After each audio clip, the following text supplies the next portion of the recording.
upon my works, ye mighty and despair. And hi, welcome to a new episode, right, of Fake Nerds Watch Watchmen, episode 3. She was killed by space junk. I almost forgot it. I'm Brian Leopoulos. As always, I'm joined by Ben Magnet. Hello. Sparks Witty. Hey, hey. And a new, wonderful, best character ever made, Sally Jupiter, the original Silk Spectre, second Silk Spectre. She's now in the show. And guys, I love this episode so much. I think this is a good episode. Sally Blake. What's her name? Laurie Blake. Laurie Blake. Oh my gosh. Dude, Sally Jupiter's the first one. Hey guys, I've never read Watchmen. Let me tell you. It's 1 o'clock in the morning. I'm sleepy. Sorry. Okay. Laurie Blake.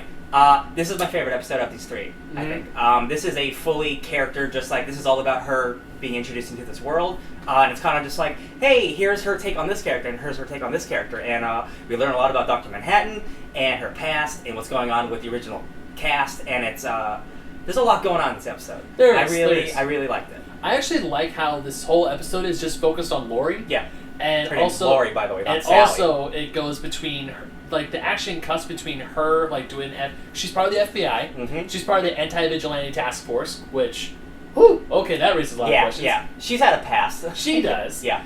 And she's in a phone booth because apparently there's these phone booths all around the world that let you talk to Dr. Manhattan, whom is currently to Dr. Manhattan, who is on Mars. We learned that the company who bought out Adrian Veidt's company makes these. The True Foundation or something. It's like TREU. Yeah, because there's the Millennium Clock is something that's introduced this episode. Yeah, and the CEO is Lady True. Yes. That's what her name is. We're introduced to her secretary or somebody who works for her buying newspapers in last episode. I think that was her daughter. Could have been her daughter. She looked on the young side, so I would assume it's a daughter. Okay, I could be wrong, but she looked a little young. Yeah, Laurie Blake, ex-superhero, now hunts down superheroes. I think her dad would be kind of proud of the person she's become. She's become very cynical, very just like F the world, and like, that's my girl. And I'm like, oh, Laurie, what happened to you, girl? I love how it opens up, because it opens up with her going to a bank and pulling out a gun, shooting a few rounds up to the sky, as there's a voiceover of her messing up a joke to Dr. Manhattan. Yeah, messing up a joke to Dr. Manhattan.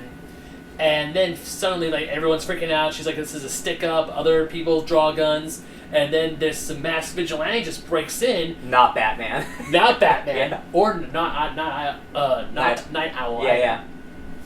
So, of course, they pull the gun. She pulls the gun. She, like, pulls a hostage. And she's like, how did you know we were going to be here unless you were tipped off? And vigilantism is illegal. And then all the FBI badges just show up from everyone in the bank. Minus the poor soul behind the teller. Because that guy is just like, what the frick is going on, man?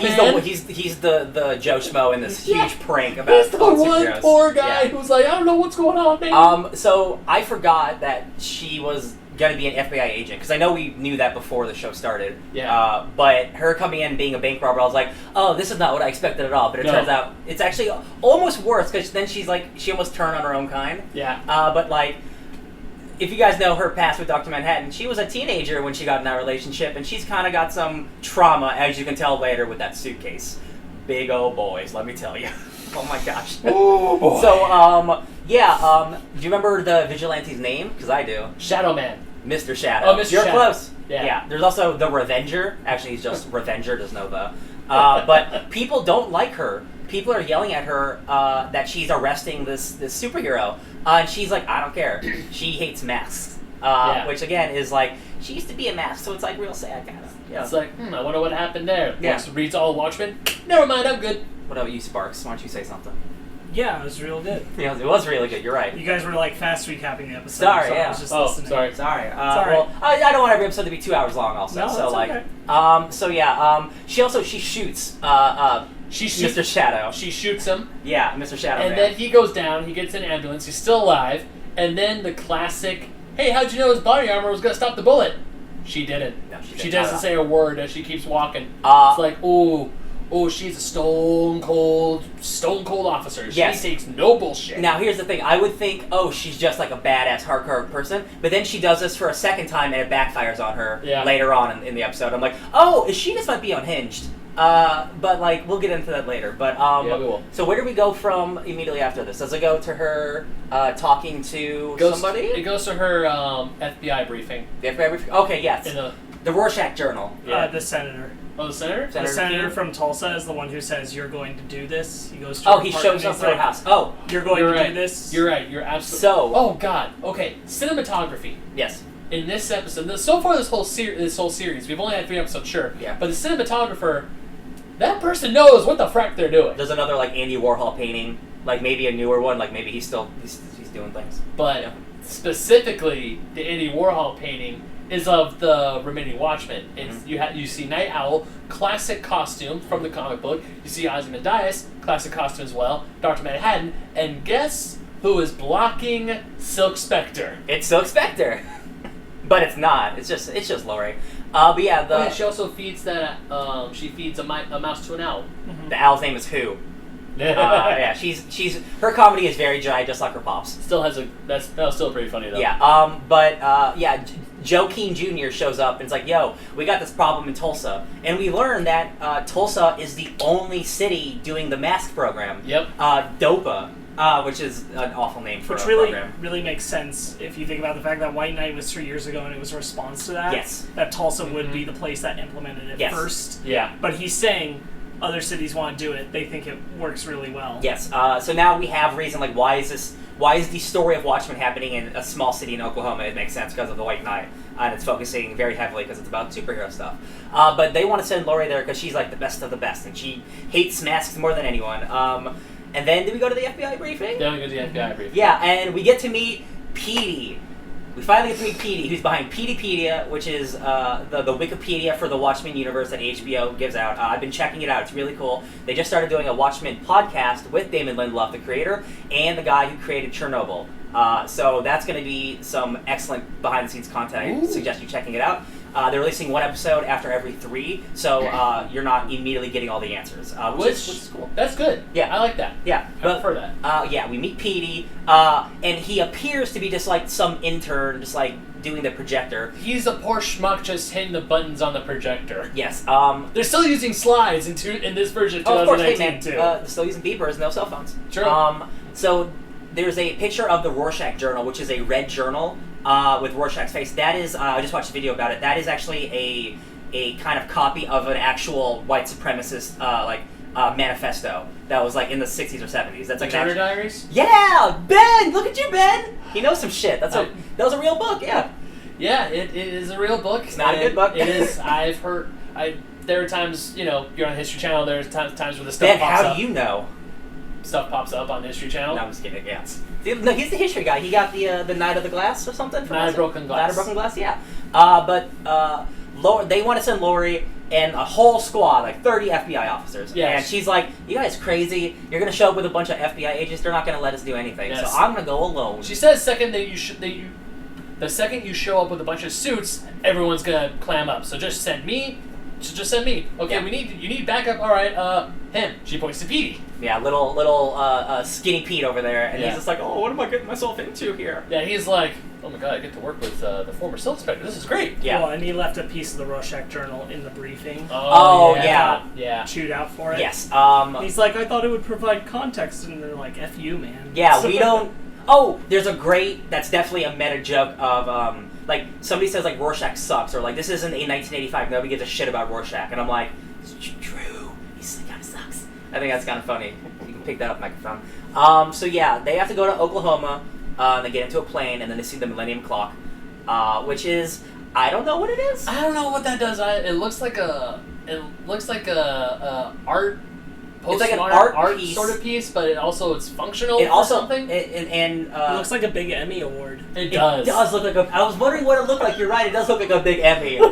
Here you go. The show is gonna win an Emmy. Just If watch. this show does win an Emmy, they're gonna be photoshopping that all the time. It's like when they're gonna photoshop that, and they're like, they knew. Who's here besides like the people who work for the true company? Like, is there any specific characters that we see in this place? Not so.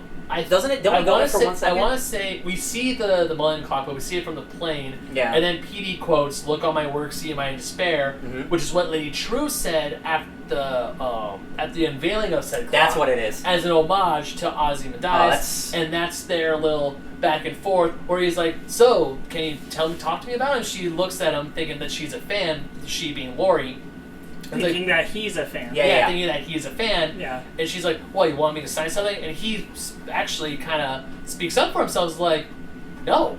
Yeah, this is good. Because he talks about that his thesis was on the riots of 1977, and he was a history major. And he's like, "Look, I know a whole bunch of your shit. I'm not here. I just want what you know." Yeah, his whole thing is, and this is when Pete is a dope character, because he's getting the shit kicked out of him. He's like, actually, no, I have a PhD in history, and I was real smart before I got this internship, basically. And it's not my fault that you're the most famous girlfriend of all time. It's not my fault that you were banging a super god. And I'm like, damn, Petey, go for it, man. And she kind of takes it back and all right, Petey, you're not so bad. Yeah. And I can tell they're gonna have. Well, we know what kind of relationship they're gonna have. Because maybe he is a little bit of a fan. He is definitely a fan. He definitely is, but he's also he knows his boundaries. He's professionally a fan. Yeah. Yes. Because at first, when we first see the poor guy, and Laurie picks him, he's like, "Oh my god!" Yeah. I'm like, "Oh no, this is gonna be that sidekick schmuck who's gonna get kicked around the whole time. He's not gonna have a shining moment, or he's not gonna earn his respect Subverted by expectations. until the very end of until maybe the end of the season. Who knows?"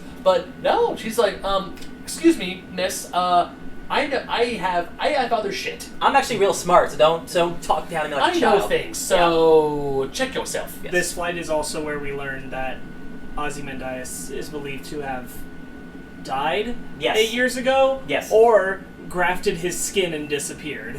One of the two are likely, sure. Both yes. of those are mentioned in here, and we get the date 8 years since they saw him and everything. This makes me wonder. I didn't realize that it was. They said 8 years, so I wonder if they'll tie into the candles. Because there's 9 episodes, and each episode is going up 1 year. Oh my god, I love it. Mother! I love it. Right. Man, those candles are breaking me every time you guys mention them. I know, it's so good. Do you think I can lift 200 pounds, man? Oh my gosh, yeah. Get out. There's one of my favorite parts. I don't of the think. first episode. We'll talk about more Aussie stuff later because there's a lot of crazy. Sure. Yeah. Theories, but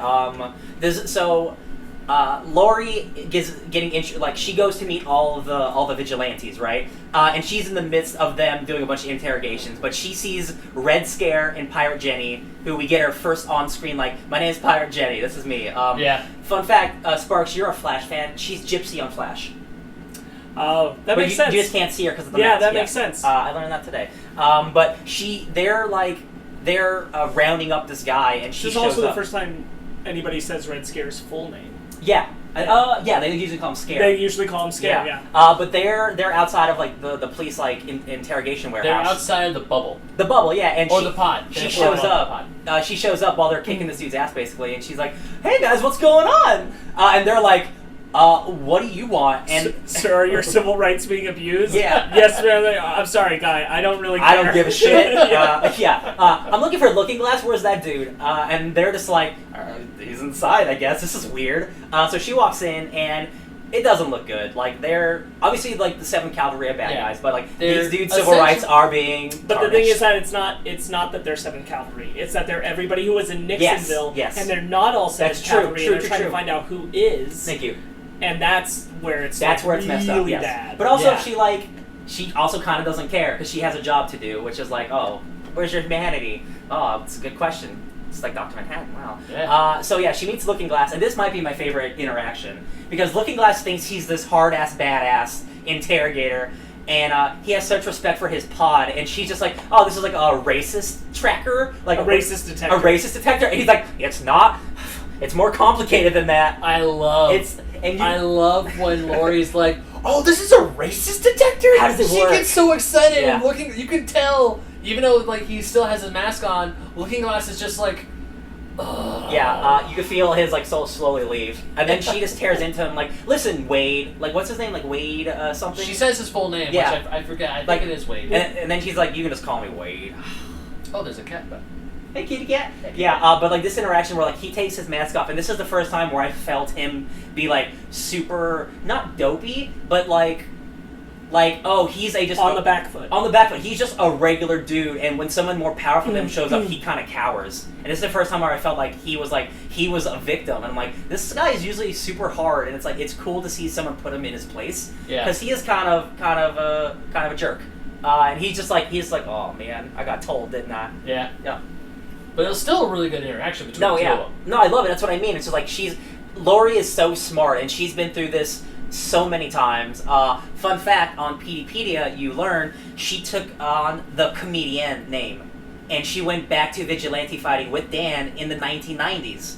And then they both got arrested, and Dan is still in prison, and Laurie is out. That's why Joe Keane Jr. talks about pardons and stuff when they talk for a little bit. And also why the owl was in the... Oh, yes. I knew that owl was Get your owl out of the cage. So this raises so many more questions, like, okay, so Dan's in jail. Are they just stealing his technology, or is he also getting, like, a weird pardon by using his technology? I would say it's, like, time off prison sentence. Yeah. It's like, it helps with his sentence, yeah. But he's still in there, but it helps. Like a Suicide Squad thing, yeah. Or either it helped, or maybe it was part of a deal so Laurie can go free. Yeah, true. And she joined the FBI. So Damon Lindelof has said, don't expect Dan to show up in the show.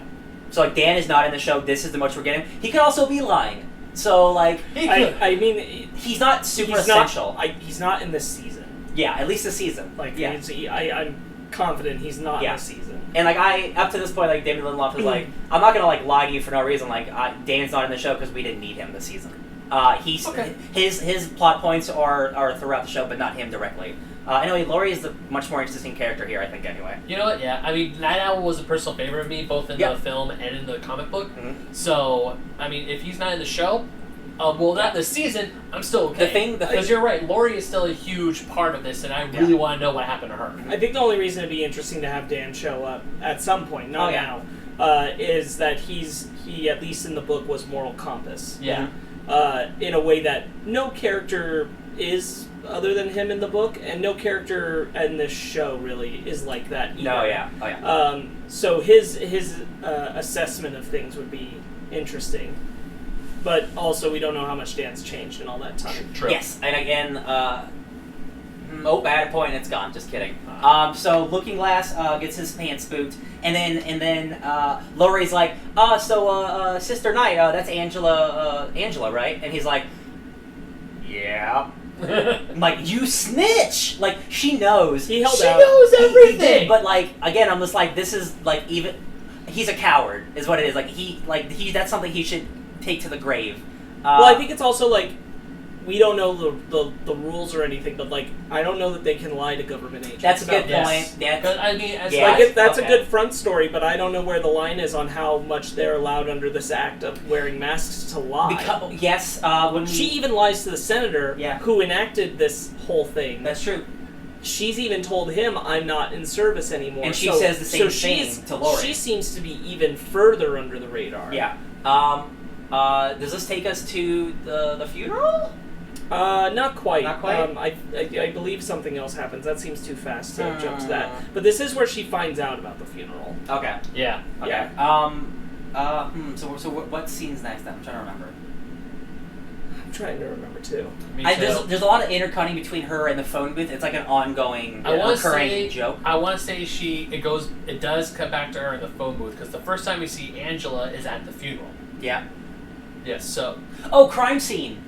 Yeah. She goes back to the crime scene. Is this before or after? I don't remember. I want to say this is before. Okay. So is this when she does the coffee thing? Yeah. No. This is before. This is before the funeral. Okay. She goes. She's just looking around, and she sees the tracks for the wheelchair, and she goes. Oh yeah. And then she's talking about how she needs to wear something darker. They go to the hotel, the Black Freighter Motel. Yes. I saw this. I did watch like a little like Easter egg video. All the cars in that scene, they're all being charged electrically. So there's no gas powered cars anymore. Yeah. There's also these giant like power generators in the back. That's not really explained. I'm sure we'll get more explanations, but like it seems like electrical energy is like a big PowerPoint right now. Weren't they electrically charged in the book too? It's been a while. I don't remember. There was a gas station sign that was blacked out, so they used to have gas. No, gas was super expensive, I think, in the book. I think that's what the problem was. I think that's true. Yeah, I think gas was radically expensive. You're right. I think so. Because there was some stuff happening in the Middle East that's in the back pages that people seem to forget. Watch this political. So I don't remember anything besides like when the funeral starts happening. So you guys got to help me out here.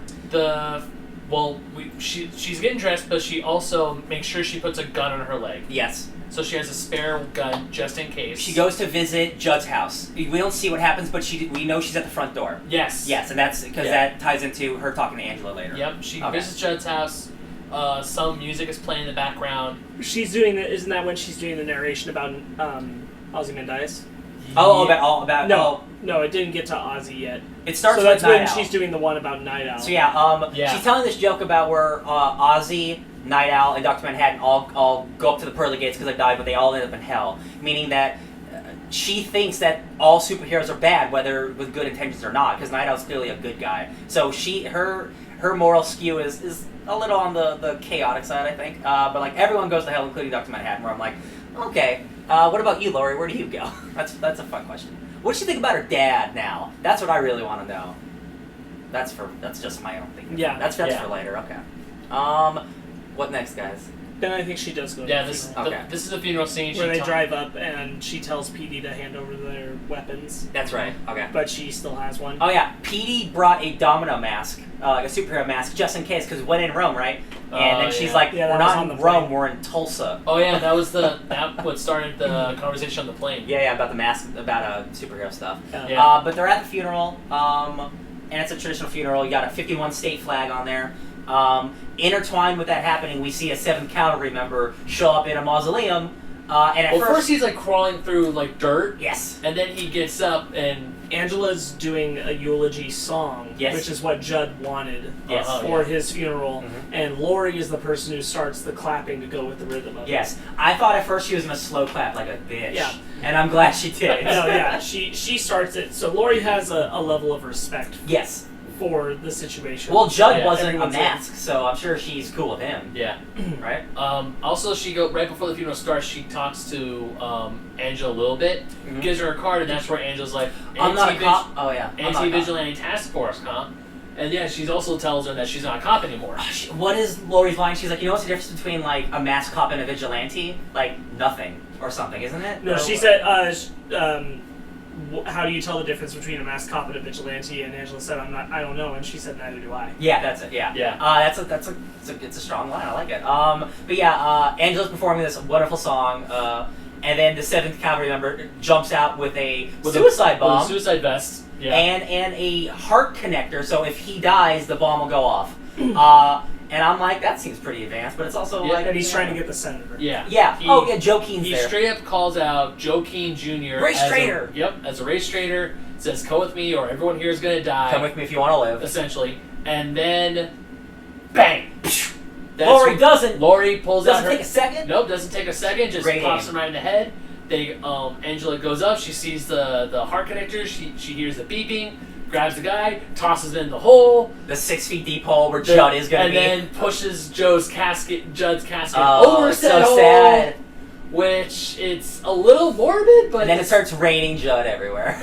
And pizza the American flag. It goes off, yeah. So here's the thing. Yeah, so at the beginning when Laurie shot Mr. Shadow or whatever, I thought she was like, oh, I'm cold and calculated. I knew this was going to happen. This was when I realized, like, oh, she's kind of... she might be a little nuts. Yeah. She's taking on fools like it's nothing. She says later in a private moment with Angela that... Normally, when they say it's connected to your heart, it's fake. It's a bluff. Yeah, it's a bluff. So she called his bluff and just shot him dead right then. My thinking is like, what if that bomb was more sophisticated? It would have went off instantly. They would all have been dead instantly. So I'm just like, oh man, Laurie, like you're not on top of your things as well as I thought you might be. Which again adds more. I think even more clear than that is that she's underestimating the 7th Cavalry. Yeah, okay, and the threat that they are. Yeah, that's a good point. Yeah, this is not her fight, and she's coming into it and thinking that. The masks up to this point are an overreaction. Yes. That the 7th Cavalry can't be that far. True. But they are. And then there's a point after the explosion where Angela and Laurie are both on the floor and they both look at each other and we're like, oh, we're the same girl. We're hard ass, aren't we? And then later they have a much different conversation than I expected them to have. They have a great conversation. So where does it cut to after the funeral? I think it's Ozzy. Is it Ozzy? Yeah, it's Ozzy. Oh God. So every episode of Watchmen is like a beautiful cake, and then Ozzy is like a nice cherry on top. It's just like every scene, it's just like, oh, with one more candle than it's like, oh, what does this mean? We'll find out in a couple weeks, whatever. But Ozzy's there, and when we first see him, he's much blonder, and younger looking. So I thought it was just me for a second, is he always been this blonde? I just haven't paid attention, and then you mentioned it. I was like, oh yeah, okay. This is some time shit, isn't it? Yeah. And he has a Mr. Phillips or whatever of the guy's name, and some like makeshift armor. and he's like going around the castle, like gets like a piece of armor to do that, and it's like, oh my god, is he making like just like an armor suit to fight? He's like, no, he's making a space suit. Why? And he also has designs for a catapult. Yeah. Apparently designed to launch said person to space. Yes, because Mr. Phillips gets attached with like a hook and a rope, and Ozzy just starts walking the rope down, and Mr. Phillips is like, oh, this is going to be great. And he ends with a smile. And then it hard cuts to him dead and frozen. Frozen and dead. And like, what happens when you go into space and you don't have enough insulation? You freeze to death. So I'm like... He also has an oxygen tank. Yeah. My God, why could I not say that word? Bloody hell. It's... So, speculate. Well, speculate, first, Ben. What do you think's going on here? So... Why is he trying to send someone into space? Well... My first thought was that he was trying to reach space to Dr. Manhattan. Yes, okay. That was my first thought. Yes. That he was somewhere in the English countryside, there was a plot of land that he was able to snag for himself and just keep everyone else out. Yes. And then we see the game warden. Because he says, we need some thicker skin, so he sees a buffalo, kills a buffalo, as he's about to get it, he gets shot at right in his feet. So and there's a masked dude on a horse with a rifle pointing at him, and then he just goes... So two things. It's the games warden. Not game warden, games warden. Like, this is a game. Games. Oh, yeah. I thought it was a game. Never mind. No, it's just, yeah, it's a little more syllables. My bad. No, you're fine. So, doing more research into this specific scene, buffalo are not native to Scotland or Ireland or anywhere there. So buffalo and like bison would not be in the English countryside. I didn't realize that because I'm a dumb American. I don't think about this kind of thing. I was like... But like somebody on YouTube was like, oh, I'm from England. This doesn't seem right. I'm like, okay. Yeah, we don't have those here. Yeah, I got that. Cool. Second, somebody said, probably someone with a much better TV and better HD stuff said that the person shooting the gun looked like a Mr. Phillips. I can't confirm or deny that. I don't know if that's true. I kind of look like Mr. Phillips too. So like, some other people were saying it looked like Ozzy. I'm like, I definitely did not see Ozzy. That's a crazy one. But I firmly believe that it could have been Mr. Phillips. Now, is Ozzy in a preserve on Mars? Is what I'm asking. Because that him using the spacesuit thing is like, okay, he's trying to escape. But then again, he's doing the play for Dr. Manhattan, right? Why would he do that if he's trying to escape from him? So I still don't know what's going on. There are some ideas that maybe he put himself in prison, and he's trying to make himself like Dr. Manhattan, and he's trying to limit himself to make himself like think harder. But again, like that's confusing, and I don't know the reason behind that. You got anything, Sparks? I don't think he's on a preserve on Mars. Yeah. It just doesn't make sense to me. Because yeah, the games warden, like his speech, like Dr. Manhattan doesn't talk like that. Well, why would Dr. Manhattan take him there? Yeah, exactly. Like this isn't what my theory. It's like I saw one. I'm like, no, it's I know. Interesting. Because maybe, and again, like later on in the episode, something happens which might indicate. But like the buffalo thing isn't weird when you have a tree that grows tomatoes. Yes, absolutely. Like it obviously things are weird wherever this is, but I don't know that I believe that's not on Earth necessarily. Yeah. I'm not sure about anything with Ozzy anymore, but we did see the my three whole candles. thing is I just can't understand a reason that Dr. Manhattan would want Ozzy just captive on Mars. To teach him a lesson. But why would he have just done it 8 years ago? Oh no, yeah, I don't know. That's the thing. It's like we know he was around until 8 years ago. Yeah. From the current time of where things are happening with Laurie and everything. Yeah.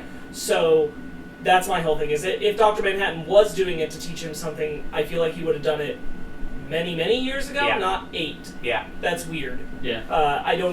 Now I'm not saying it can't be that. It just doesn't make sense right now. Another idea was that he is basically punishing himself subconsciously because he now does feel guilt for what he did, and he's created this preserve to somehow like punish himself, and he's hired these people or made these people to like give himself some type of prison that fits him, but he doesn't even know he's doing it. And again, that's just like a weird thing. I'm just like, I think I just need more information to really even guess what's going on. I'll say that that makes more sense to me right now than him being on Mars. So like, yeah, I agree. So like, I do think that he's throwing the guy into space trying to reach Dr. Manhattan. Yeah. Like actually into space to reach him. Because I think that this is why I say like quotes around like call Dr. Manhattan. I don't think that's real. I don't think that's real at all. And I think he knows it. I think he knows there's no way to contact Dr. Manhattan. Yeah. Directly. So he's throwing a guy into space trying to get his attention. Yeah. Because at the end of Watchmen, Vight's like, I did it, I saved the world, I'm cool, I'm a superhero, right, Dr. Manhattan? And he's like, yeah, you saved the world, but like in the grand scheme of the cosmos, you're nothing, Adrian. You're nothing. And that shook him to his core. So I'm wondering if that has anything to do with what Adrian's trying to do now. Again, he's put on a weird play, he's trying to send someone to space, like, it's definitely involving Dr. Manhattan, and I just can't wait to see what's going on. So theoretically, the play is the thing he's been doing in the meantime. Yes. While waiting for the body to come back down. Yeah. Oh yeah. Okay. Yeah. Because when it came back down was the 3 years. Yeah, that's right. Yeah, that's a good point. Oh man, I love this. Oh, they start singing for "He's a Jolly Good Fellow," and he just like wrecks the cake. He's like, "No, screw you." But yeah, there's a great scene with him and Miss Crookshanks. I think it's Crookshanks. It's one of the club. It sounds like that. Where he's like, "Set the typewriter," and he gets a letter from the games warden, and it's like, "Mr. Veidt, you crossed the barrier," which was the Black Freighter flag. I'm like, "You shouldn't do that. You know that. Thank you for the tomatoes, by the way, delicious." And I'm like, "Okay, this is definitely not Dr. Manhattan now, definitely, because that's too silly." Yeah. And then he sends a retort letter. It's like, "Dear Mr. Games Warden, I am not behind this buffoonery, and you should treat me with respect, and I love you. Have a great day." Also, I love his like, and all that said, I'm glad you like the tomatoes. Yes, it's like, it's cordial, it's like, yeah. It's like cordial, like, I don't want to call it shitposting because it's not. It's like backhanded. It's like classy. It's like a classy version of like giving someone the finger. Yes, I would say. Like doing like a joke finger or something. It's like F you. Well, F you too. Yeah, and then we get. So if you see the letter, it says to Adrian Veidt. So like, if you catch it quickly, you can see it. But well, like, he also says his name. He also says it. He finally says his name. Adrian Veidt. Which, it's the bee's knees. And then later on his last scene, we see him in his Ozymandias costume because he's agreed to meet the game. There's nothing like a 70-year-old man wearing a really stupid-looking costume. I don't like, freaking care. I used to be a hero, and I'm like, oh, this is parody. This is awesome. I don't care. Seeing Jeremy Irons in the Ozymandias costume was awesome. No, it is awesome. So the point is, like, he used to be like the smartest man in the world and like a hero, and then he doomed the world basically, and now he's just like, I'm in a prison and I'm a superhero, and I'm like, this is like, look what you become, man. It's hilarious. It's crazy. It is great.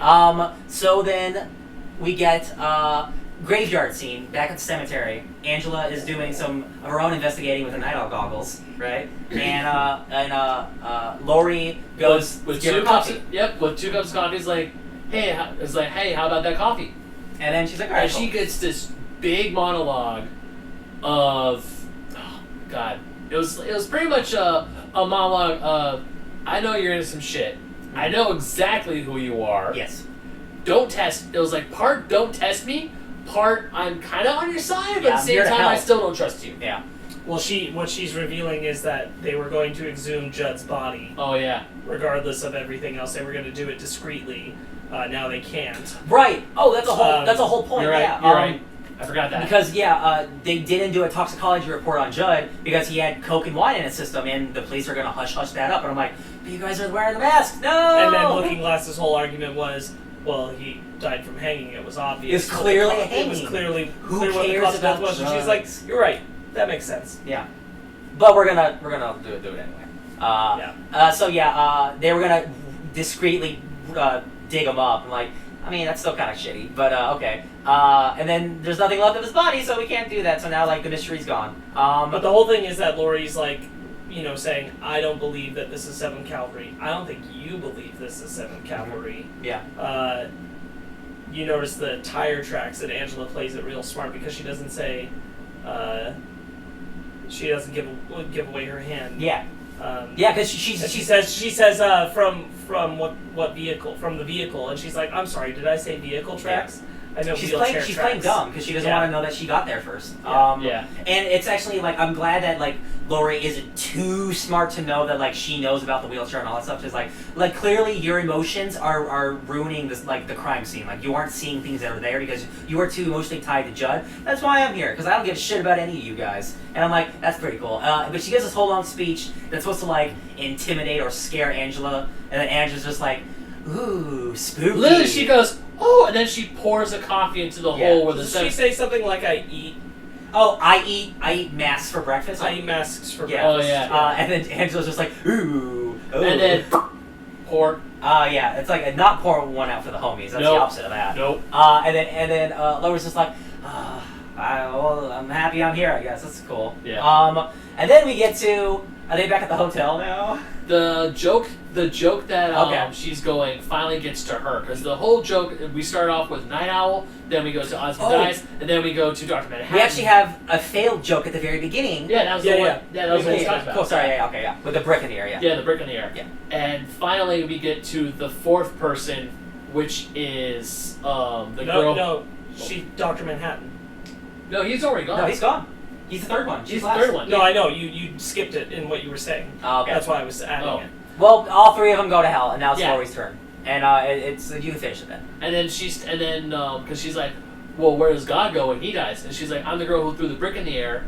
And then Yeah, and then I want to say we get into the montage of her back in her hotel room where she takes out that. It's somewhere in there. It's somewhere in there. So yeah, I can't really remember where we left off from. Yeah, after the graveyard. I'm pretty sure all that happens is that I'm pretty sure she's talking about Dr. Manhattan while we see the hotel stuff of her pulling out the big blue dick. It's not just big; it's massive. That thing is Jesus. Laurie, man, like I understand, like she's clearly going through some shit. She clearly still misses Dr. Manhattan because, like, I mean, once you bang like a super god, like I guess you can't go back, right? Like.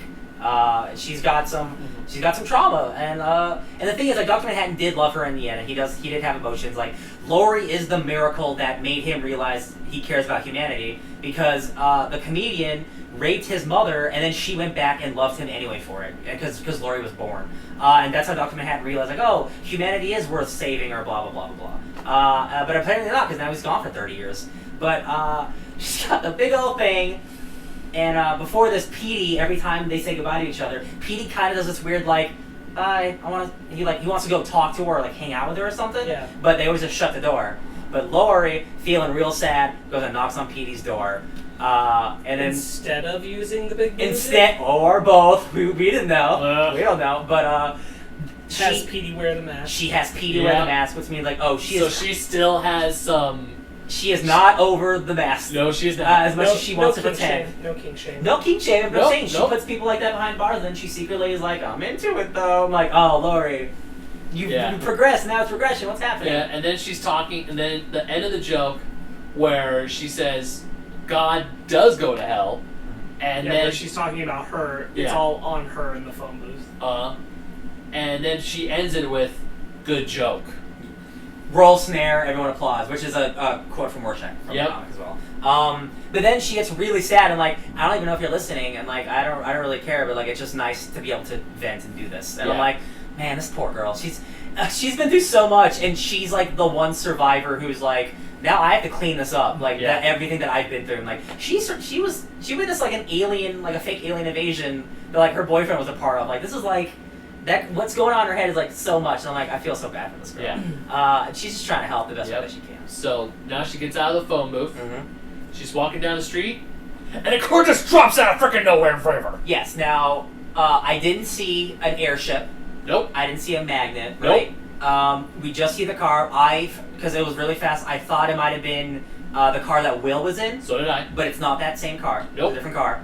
It could have been Laurie's car. I don't think so. It could have been a random car. Because her and Petey seem to only have the one vehicle, like the police which car? Makes sense, and it's the big black vehicle, so it's not that. So it's just a random car just thrown in front of her. Now, it cuts to a shot of Mars, like, glowing, right? Yep. Now, that puts it in your mind that Dr. Manhattan did this. I am not convinced Dr. Manhattan did this, though. I don't think that's the point. I think the point is for her to think that's. No, it is, yes, but a lot of people online are like, oh, clearly Dr. Manhattan's talking to her. I'm like, so if it's not the airship, what do you think it is? I have no idea. Right. But I that's what I mean. Like, I think it's too on the nose. Like that. Like, Dr. Manhattan does care. I don't think he's talking to her. I think it's something that will be revealed later. It could be the airship that just went really high, but I don't think he would just feed us that directly like that. That's just me though. Thinking I get like it. Dr. Manhattan and stuff. I think it is Dr. Manhattan. Yeah. Mm-hmm. I mean, I wouldn't be shocked, but I'm also. I have a feeling it is Dr. Manhattan, but I wouldn't be shocked if it wasn't. Yeah. I mean, with this show, everything. So I think the whole thing is that I don't think Dr. Manhattan's ever truly stopped watching Laurie. That's a good point. I don't think it's because of the phone call. Yeah. I don't believe that thing works. It doesn't work. He's always listening. I think it's that he's just always still watching Laurie on some level. I mean, he's the most powerful person in the universe. So yeah. I think that's what it is. I don't think he'd respond to anybody else. I think this is why Ozzy has to work so hard to get his attention. Yeah, right. But I do think that he is still watching Laurie. So if if Dr. Manhattan is still watching her, maybe still watching Earth, do you think he might be involved with Will somehow? Because Will is the one who killed Judd. There's no way he can do it himself. Do you think Dr. Manhattan was somehow involved because he wants to help out the case in some way, like almost like an Uatu the Watcher kind of situation? No. No? Okay, I'm just throwing it out there. No, I don't think so. Okay. So what's going on with Will then? Probably find out next episode. Well, I still stand by what I said when we talked about it last time, which is that I think he's being misled by somebody who has an agenda that is not necessarily 7th Cavalry. Yeah. Ooh. Because, we have the true organization, which we'll find out more later. Like, what is their whole deal? Like, why are they so important to the world? Man, I'm so excited for Ozzy stuff.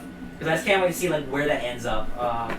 I don't think Pete is going to make it in the show, guys. I got a bad feeling. I don't think it's a sad drama show where characters die. He has to. He has to? Yeah. What'll happen to Peteypedia? It's going to shut down after the season's over. And none of the fun's. Petey died. I don't know. I just think he seems like too nice of a character, and Laurie's not going to die. I don't like something bad's going to happen. I bet that's why she slept with him. I bet he reminds her of Night Owl. Oh, he's that's a good point. Yeah. Yeah. So that's how the episode ends, I believe, with a shag. It ends with the car and Laurie laughing as the camera pans up.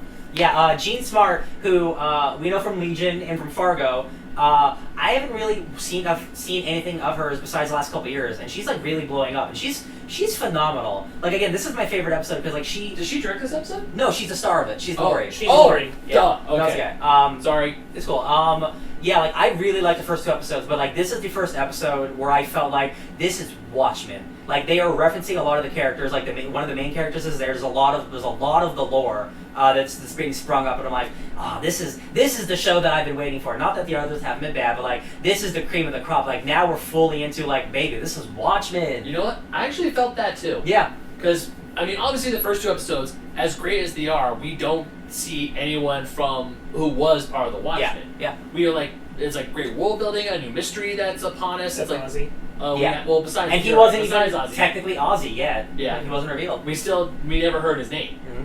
But we knew. I mean, we knew, but I saw that purple. Yeah, we knew. But he still wasn't part of, say, the action. What was going on in Tulsa. I don't think he's going to be involved at all. I don't think so either. I think he might be doing his own thing until the very end, which is pretty cool. I think Sparks, like you who said that he was the Black Freighter. Like, Ozzy's story is the Black Freighter of this series. No, I didn't say that. You said that? No, I said American Hero Story is the Black Freighter. You're right. Never mind. Fun fact, Ryan Murphy, the creator of American Crime Story and American Horror Story, was supposed to cameo as the creator of American Hero Story. And it didn't work out. I'm like, that would have been so perfect. Another weird cameo, John Grisham is a U.S. Supreme Court guy. I'm like, that's really funny. I love these famous people becoming political figures, because isn't that just the world we live in today? Where is he cameoed in? He's in the newspaper. Grisham retires it's from... It's just the name. Yeah, it's just a name. You're but it's like, there's only one famous Grisham in the law, so like... Oh yeah, because that's another thing. Every time the camera focuses on like a newspaper, it's like you have to read what's written on the newspaper, because that's actually important to the world. Oh yeah. So I think that'll do it for this episode. Yeah, I think so. Yeah. Yeah. Again, I think the standout for me was that looking glass scene, because I just like, it's fun seeing that guy just like get the treatment he sometimes deserves, because he's kind of a jerk, and it's like it was fun to see him like, oh man, I'm a little puppy. I would definitely say Laurie was the standout throughout the whole episode. Yeah. Like when you said this is Watchmen now, I felt that too, because she was in it and she just gives no Fs. The show kind of kicked into another gear. And I am really looking forward to see what happens to Angela, to her, to Will, to everyone. Yeah. Because I'm really invested in this Tulsa mystery, but I really want to know what also is going on with Ozymandias. Oh yeah. I don't remember the exact words that Laurie said, but when she talked about finding the Ku Klux Klan outfit, she's like, that's how she baits her. That's because right. she's like, why don't you tell me what it was in the closet? That's right, because she says, just a bust. I want to know what was on the bust. Yeah, right. Laurie gives a little thing. Well, it's a whole monologue like in there, but when she's talking about like, guys who wear masks and have secret compartments in their closets always think they're the good guys, and the people defending them also think they're good guys. But like, we know they're not. I mean, like it depends on the situation. Yeah, but like, Laurie has a firm stance of like, anyone who's associated with masks is bad. Like, I would know. I was one, and I don't think what I did was a good idea. There was also another great throwback in that, and I can't believe I forgot it. I was like, ooh, when I heard this. But she talked about when her dad got murdered. Yeah. They found a secret compartment. Yeah. So and then of course Angela's like, well, how'd you find it? She's like, it's a hunch. Every time I go into a place, I look for a secret compartment. It pans out every once in a while. Yeah. Like it did now. And we got to remember that the Ku Klux Klan outfit also had a badge on it. Yeah. So more conspiracy stuff. Joe Keane Jr. Knows Judd very well, or he knew Judd, right? And he knows his wife. There might be some racist stuff going on with him too, I think. Mm-hmm. Especially because like he knows what's going on in Tulsa, and with the masks, and like if he has like a watchful eye over it, he can like lead his own directive to become president, and maybe get masks involved and be super white supremacy. And I'm like, I saw that theory online. I'm like, I could see it. I could also unfortunately see Judd and his wife now maybe actually being somewhat bad, trying to redeem themselves. But I don't know. We'll have to see. Hey, don't have a Ku Klux Klan outfit, guys. It's not a good idea. We have 7 more episodes to go? 6? There's 9 in total, right? There's 9? Yeah. Damn it. Yeah, I know. Well. Yeah, hey man, it's like 3, 6, 9 o'clock. I don't know. Okay. TikTok, baby. So yeah, that'll do it. I'd rather have less than have them all be good. Yes. 100%. I will always feel that way about a show. Yeah. I 100% agree. So yeah, to have more and be not as good, then don't do it. Yeah, so that'll do it for... Only anime gets away with that. One more Easter egg cameo thing. She was almost killed by space junk. Is not just referencing the thing that fell. The Devo song that was playing on her record is called Space Junk. Boo-boo-boo!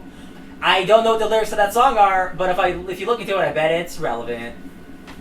Yep. That's the show, baby. Okay. All right. Thank you, Damon. I love Damon this show. Lindelof. So that'll do it. That'll do it, baby. Show. I love the show so much. So we're all members of the Fake Nerd podcast. We do that with our friend Brandon T. McClure, and you can find that on Instagram. We are on Instagram. You can find that wherever you listen to podcasts. You can also find episodes here. They're being slowly updated onto YouTube to be current. Mm-hmm. We also here on YouTube have Basement Arcade. There was a whole bunch of Halloween. A whole month of spookies. Activities recently. We have other Fake Nerds Watch series in case you're watching those shows or interested in them. Dark Crystal is still coming. It's coming, baby. It will return. Yeah, we're working on it. And that's basically it. So you can check all those things out. Fake Nerd Podcast for us. I'm Sparks Witty. You can find me on Instagram and Twitter at Sparks Witty. I forget you do this thing where you don't. It's not like the podcast. I'm DJ Tony Snark at everything. You can find me on the internet at BenMagnet27 on both Instagram and Twitter. All right. So that'll do it. We'll see you next time for Watchmen. Until then. Que esquenes estudiosos. Maybe by the last episode you'll get it. The book is over there. Stay Fake Nerds.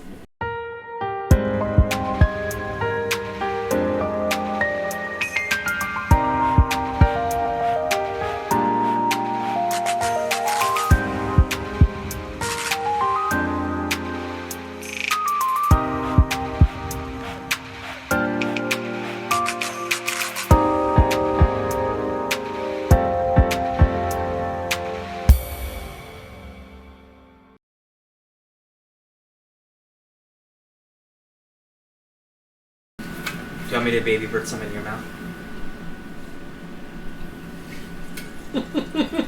This is a no. More